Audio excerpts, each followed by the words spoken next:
Ma superstition, c'est que j'ai deux pierres, des pierres de méditation, et je peux pas jouer sans ça. C'est depuis que j'ai 18 ans, j'ai mes deux pierres, ça fait partie de mon rite.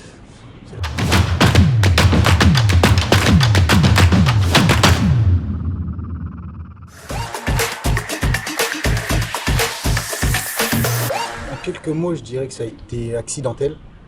Et puis on va dire qu'avec un groupe d'amis à moi, ils m'ont emmené dans un tournoi où je me suis fait remarquer par des clubs. Je pense que c'est là qu'a commencé mon aventure du football. J'avais 13 ans.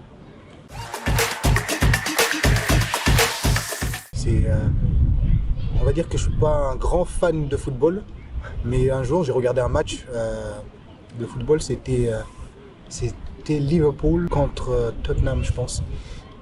Et il y avait Daniel Sturridge. Et en fait, je kiffais le vibes qui dégageait. Et pour lui, c'est un spectacle, le football. Et c'est comme ça que je le vois. Le foot, c'est un spectacle que tu partages. Vous êtes que des acteurs. Et le but, c'est de faire en sorte que les spectateurs adorent l'acte ou la scène que tu vas jouer. 14 fédérales, 16 NAS, formés à Clermont. Et après, je suis venu dans la région, la Haute-Savoie. Et puis, ça a été Anne-Sylvieux, Vallières, et après Servette de Genève. Je suis un peu parti partout. J'ai un peu voyagé partout en France. Et après aussi à l'extérieur de la France, un peu que la Suisse, quoi. J'aimais pas être défenseur, parce que défendre, c'est pas mon fort, je déteste ça. Je voulais pas marquer de but, mais je voulais courir, donc le poste qui me correspondait le mieux, c'était milieu gauche ou milieu droit. Parce que pour moi, c'était ta ligne, et j'avais l'impression d'être sur une piste d'athlète. Tu avais ta ligne, quoi, et tu devais juste courir dessus. L'endurance, de la vitesse, et surtout de la générosité, c'est la capacité de répéter la même course plusieurs fois et de pouvoir redescendre, défendre et aider tes coéquipiers. Ouais, mais Lionel Messi, ça reste Lionel Messi. Pour moi, je suis un pro Lionel Messi. J'adore le Cristiano Ronaldo professionnellement. Mais sinon, c'est Messi, c'est un génie, c'est le dieu du football, quoi. C'était la première entrée de Lionel Messi en tant que professionnel, quand il a reproduit exactement les mêmes dribbles que Maradona. C'était incroyable, c'était une tuerie. Je ne suis pas de club particulièrement, mais j'aime bien Marseille.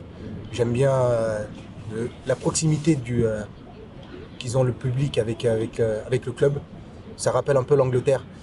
Du fait où si tu es nul ou quoi que ce soit, tu n'y arrives pas, et les joueurs, les supporters sont capables de venir toquer devant chez toi et dire pourquoi tu es nul. C'est ça que j'adore à Marseille. Et je pense que c'est le seul club français que j'aime bien supporter. Le quart avec Angoulême en Coupe de France contre Strasbourg. Tu rentres, t'as le stade qui est complètement rempli, c'était avant le Covid. Eh oui. C'était avant le Covid, et puis c'est de voir. En fait, tu rentres et tu as l'impression qu'il y a un tremblement de terre. Et c'est ça qui est incroyable. À l'époque, je jouais à Vallières. C'était ma deuxième année avec Vallières. On jouait pour la montée en DH. Et à ce moment-là, on jouait face à Saint-Priest. Et le but, c'était de gagner le match, quoi, de finir bien. Et puis, on n'avait pas tellement peur de Saint-Priest parce qu'on savait qu'on allait gagner. Et que Saint-Priest n'avait rien à jouer. Mais Saint-Priest... Ils ont bien joué, hein. Ils ont joué le jeu jusqu'au bout, jusqu'à nous empêcher de monter. Et puis ils ont permis à Chambéry de monter. Je pense que pour moi, c'était celui-là. Ma superstition, c'est que j'ai deux pierres, des pierres de méditation. Et je peux pas jouer sans ça. C'est depuis que j'ai 18 ans, j'ai mes deux pierres. Elles sont dans ma poche. Et puis quand je le prends, je le fous dans les protèges. Ça n'a pas été facile parce que je suis nouveau. J'arrive dans un nouveau club où je connais pas beaucoup de monde. On va dire que on a de la chance avec le foot d'avoir affronté à peu près tout le monde, et puis ça donnait toujours l'impression que comme si on se connaissait alors qu'on se connaissait pas tellement. C'est un bon club avec une bonne ambition. Franchement, ils veulent vraiment reconstruire et enlever la mauvaise image que les gens ont de Lyon-la-Duchère et de montrer que Lyon-la-Duchère, c'est avant tout c'est un club où les gens peuvent s'identifier, surtout à Lyon. On est soudés et puis on lâche pas. Je pense que c'est vraiment ça, c'est le fait qu'on est des chiens. C'est les qualités premières du groupe. C'est qu'il n'y a pas beaucoup, il y a des talents personnels, il y a des joueurs qui sont doués, mais ce qui ressort vraiment, c'est l'esprit de groupe.